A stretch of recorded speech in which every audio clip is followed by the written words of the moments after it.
Hello! In this video I will show you how to install Microsoft Edge browser on HONOR MagicPad 13. So you have to start by opening your app gallery and then click on the search bar and type in Edge and then click search and click install.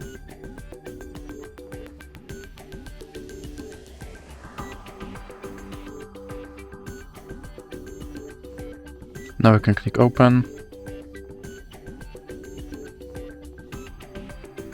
and here click I agree, and then you can set this browser as a default browser, or you can click not now. Now you can sign in to sync your data, or you can click not now, and here you have to confirm your data and privacy settings. And as you can see, my Microsoft Edge is now installed and is ready to use. So that's it for this video.